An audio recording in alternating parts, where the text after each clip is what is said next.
Saya akan tampilkan dulu slide. Terima kasih kami ucapkan pada para penguji.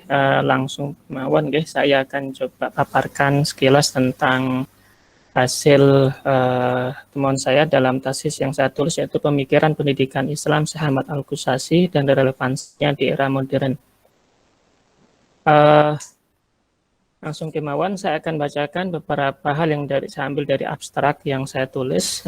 Sejarah perkembangan pendidikan Islam di Indonesia tidak terlepas dari peran para ulama Timur Tengah yang memiliki pengaruh cukup besar di masa lalu. Dalam konteks ini, kajian pemikiran pendidikan Islam menjadi sangat penting dilakukan. Kita melihat Syekh Ahmad Al-Qushashi merupakan representasi yang cukup sebagai ulama abad ke-17 yang patut dikaji serta ditelaah pemikirannya karena berkaitan erat dengan perkembangan pendidikan Islam di Indonesia.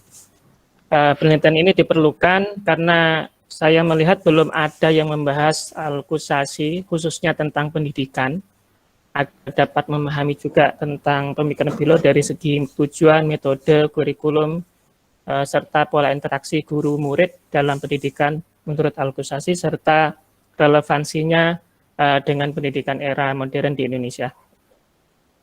Hasil temuan yang kami dapatkan, namun sebelum saya utarakan temuan saya, dalam latar belakang saya sampaikan beberapa hal mengapa saya mengambil tema ini atau judul ini. Yang pertama, karena beberapa literatur yang saya baca diantaranya Jaringan Ulama Timur Tengah abad ke-17 yang dikarang oleh Profesor Azurmanti Azra. Beliau mengatakan bahwasanya ada hubungan sangat erat sekali dan pengaruh yang sangat erat antara ulama Timur Tengah pada abad 16-17 dengan ulama Nusantara atau ulama Al-Jawi pada masa itu. Nah, sehingga ada kontak keilmuan antara orang-orang ulama di Nusantara dengan ulama yang ada di Timur Tengah. Di antaranya adalah kontak keilmuan antara Syekh Ahmad Qushashi dengan ulama Indonesia.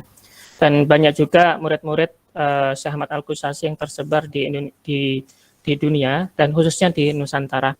Di antaranya adalah Syekh Abdul Rauf Singkel, kemudian Syekh Yusuf Makassari dan beberapa ulama yang lainnya yang menurunkan para pejuang-pejuang, dan di antara jaringan ulama ini menelurkan pesantren-pesantren yang tersebar di Indonesia. Dan di antaranya mungkin kita pernah dengar adalah Pangeran Diponegoro ya. Dari jaringan Pangeran Diponegoro itu akhirnya muncul pesantren. Padahal Pangeran Diponegoro sendiri adalah seorang murid tarekat, yang tarekatnya itu al-filialnya bermuara kepada Syekh Ahmad Al-Qushashi. Itu juga dari beberapa kajian yang saya temukan, itu terdapat juga silsilah sanad, diantaranya adalah Syekh Hasyim Asy'ari, Tebu Ireng itu saya dapatkan bahwasanya beliau itu dalam sanad hadis, terutama hadis Muslim, beliau itu ke atasnya berafiliasi dengan Syekh Ahmad Al-Qushashi, serta Syekh Mahfud Termas, Syekh Yasin Padang, dan sebagainya. Adapun metode penelitian yang saya gunakan dalam penelitian ini, saya menggunakan library research atau penelitian kepustakaan, di mana seluruh proses yang saya lakukan dalam penelitian ini saya menggunakan berbagai macam pustaka yang relevan untuk menjawab permasalahan yang saya cermati. Di antaranya ada sumber data primer dan sumber data sekunder.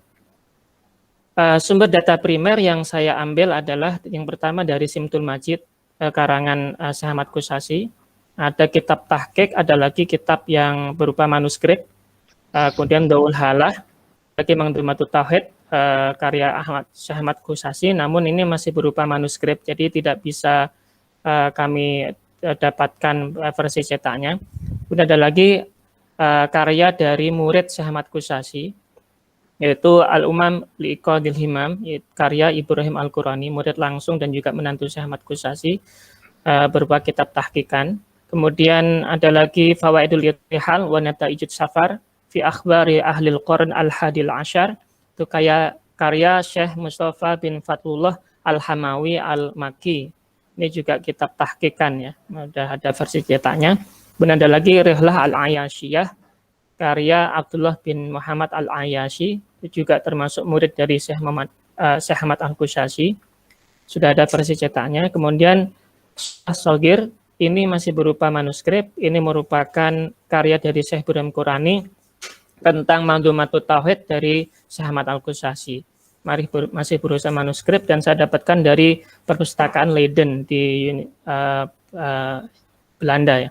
Kemudian terakhir adalah Tanbihul Masyi. Ini sebenarnya bukan primer tapi sekunder. Saya salah tulis di sini. Sebenarnya masih berupa sumber data untuk data sekunder. Untuk berikutnya, selain itu ada lagi saya dapatkan sumber data dari data sekunder ya, yang bukan murid langsung maupun yang pernah ketemu beliau, tapi merupakan kajian. Di antaranya adalah punyanya Zaki Khairul Umam, yaitu berupa buku penelitian dari Universitas Berlin atau Bri gitu. Itu yang beliau tuh mengadakan penelitian tentang halakoh di Madinah, yaitu khususnya tentang Syekh Ahmad Al-Qushayri dengan judulnya 17th Century Islamic Teaching in Medina, The Life Circle and Forum of Ahmad Al-Qushayri. Kemudian juga dari bukunya Profesor Azra, yaitu Jaringan Ulama Timur Tengah dan Kepulauan Nusantara abad ke-17 dan ke-18. Kemudian yang terakhir dari Ensiklopedia Islam. Di sini saya hanya ngambil satu kutipan yang ditulis oleh Ahajon, yaitu tentang Al-Qushayri.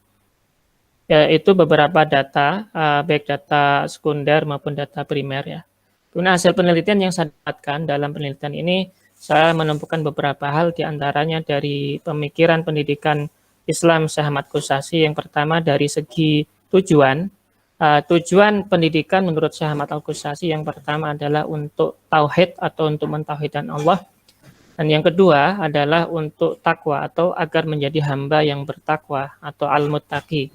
Adapun indikatornya untuk bisa menjadi seorang hamba yang bertauhid dan juga berkembang menjadi muttaqi, itu hendaknya seseorang itu memiliki keikhlasan, khosyah, hub, dan selalu berzikir atau mengingatnya.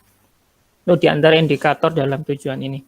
Kemudian untuk kurikulum pendidikan yang saya temukan dalam beberapa kajian yang saya baca dari beberapa manuskrip maupun juga kitab dari yang berhubungan dengan Syekh Ahmad Al-Qushayri dan juga yang disinggung oleh Syekh Ahmad Al-Qushayri sendiri, kurikulum pendidikan menurut beliau itu ada kurikulum yang sifatnya untuk am atau amah atau awam, kemudian untuk al-khos atau khusus, dan juga ada namanya khosatul khosoh atau sangat khusus.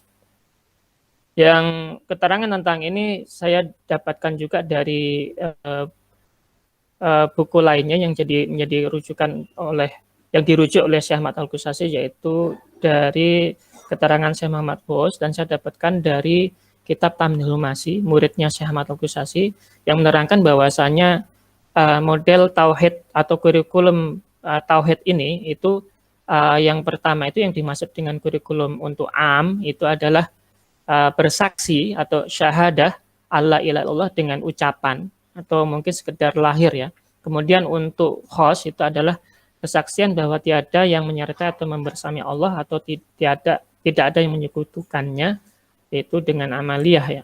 Kemudian yang terakhir adalah yang sangat khusus, itu adalah dengan cara tauhid dzat, yaitu menyaksikan hanya ada zat yang esa dengan segala kekhususannya yang disebut dengan tajalli dzat.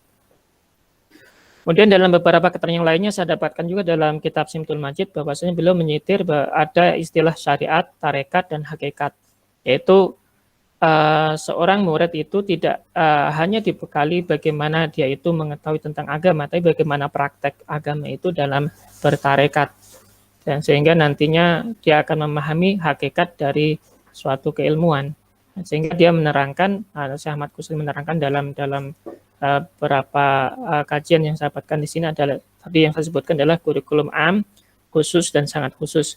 Bahkan ada suatu kejadian bahwasanya beliau itu tidak mau menerangkan tentang kurikulum khusus atau tentang kurikulum yang sangat khusus tadi kepada orang umum. Tadi memilah beberapa keterangan-keterangan yang sangat khusus tadi untuk orang-orang yang khusus.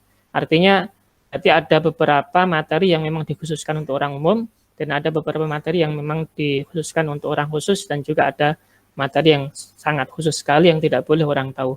Bahkan dalam metodenya diantaranya itu untuk penerapan kurikulum ini, beliau itu juga menerapkan semacam dalam halakannya untuk tidak disebarkan kepada orang teknisnya itu, dengan cara menutup pintu dan jendela sehingga hanya murid-murid khusus saja yang bisa mendengar wejangan ataupun pengetahuan yang sangat khusus itu.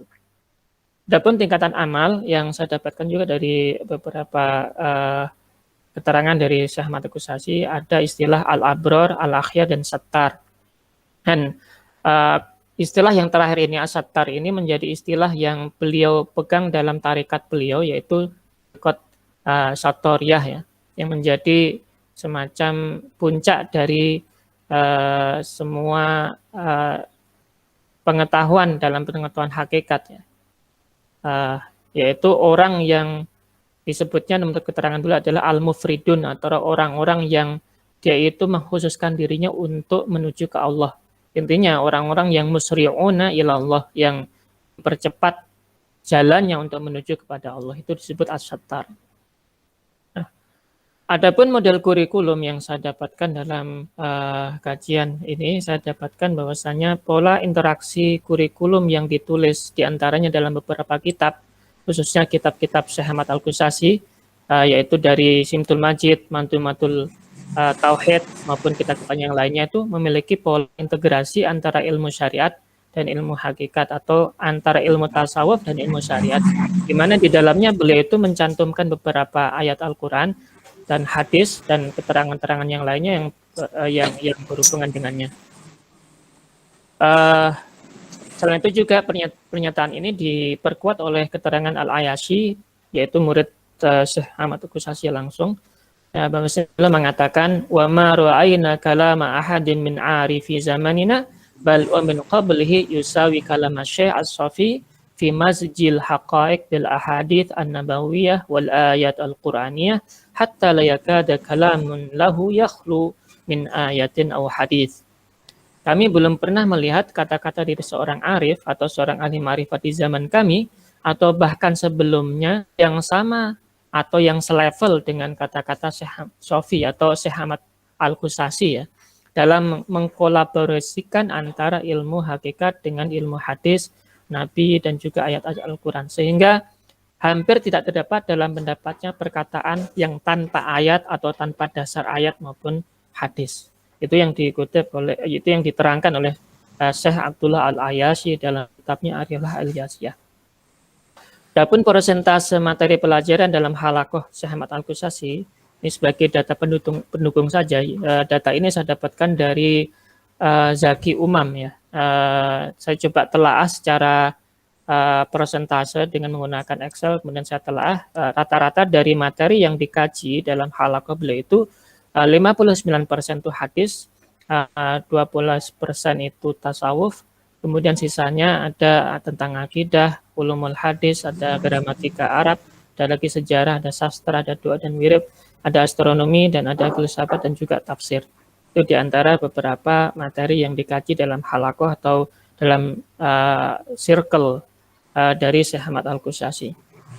Adapun metode pendidikan, diantaranya yang menurut Syekh Ahmad Al-Qusasi adalah dalam keterangan beliau, seorang murid atau seorang pendidik itu hendaknya menerapkan beberapa metode pendidikan. Di antara yang pertama adalah metode keteladanan atau metode dalam menggapai tujuan pendidikan yang disebutkan adalah bagaimana seseorang itu berguru kepada guru yang ideal. Jadi menurut beliau seorang murid itu hendaknya dia berguru pada guru yang ideal, yang benar-benar secara lahir dan batin itu menyiratkan model perilaku dan secara lahir itu sebagaimana yang terkandung dalam batinnya. Artinya benar-benar seorang yang bisa dijadikan teladan dalam beragama. Nah, kemudian yang kedua adalah metode bayat dan talqin. Jadi seorang yang mau menjadi murid itu dia harus memiliki komitmen yang tinggi. Menurut beliau dia harus melakukan ini atau mengambil bayat. Dalam istilah beliau disebut dengan ta'aluk as-suri atau berkomitmen untuk bisa berhubungan atau menjalin hubungan batin kepada gurunya dengan secara resmi, yaitu dengan baiat atau dengan komitmen secara resmi, mengatakan bahwa saya mau mengikuti guru. Itu. Oke. Kemudian yang berikutnya metode suhbah dan ta'dib, yang terakhir dan berikutnya adalah metode taslim atau menyerahkan diri sepenuhnya kepada guru, dan terakhir adalah metode ilbas atau metode pengenaan pakaian khirqah sebagai simbol ketakwaan seorang murid. Itu diantara beberapa metode yang saya dapatkan dalam Syekh Ahmad Al-Qusasi. Kemudian pola interaksi guru dan murid menurut Syekh Ahmad Al-Qusasi adalah pola interaksi kekeluargaan atau bagaimana guru itu berperan sebagai orang tua, pendidik, dan pemandu murid. Kesimpulannya, menurut kami, menurut saya pribadi, bahwasanya pemikiran pendidikan Syekh Ahmad Al-Qusasi cukup relevan dengan pendidikan di era modern, khususnya untuk mengatasi permasalahan pendidikan yang ada. Demikian yang bisa kami sampaikan. Kurang lebihnya saya mohon maaf. Wassalamualaikum warahmatullahi wabarakatuh.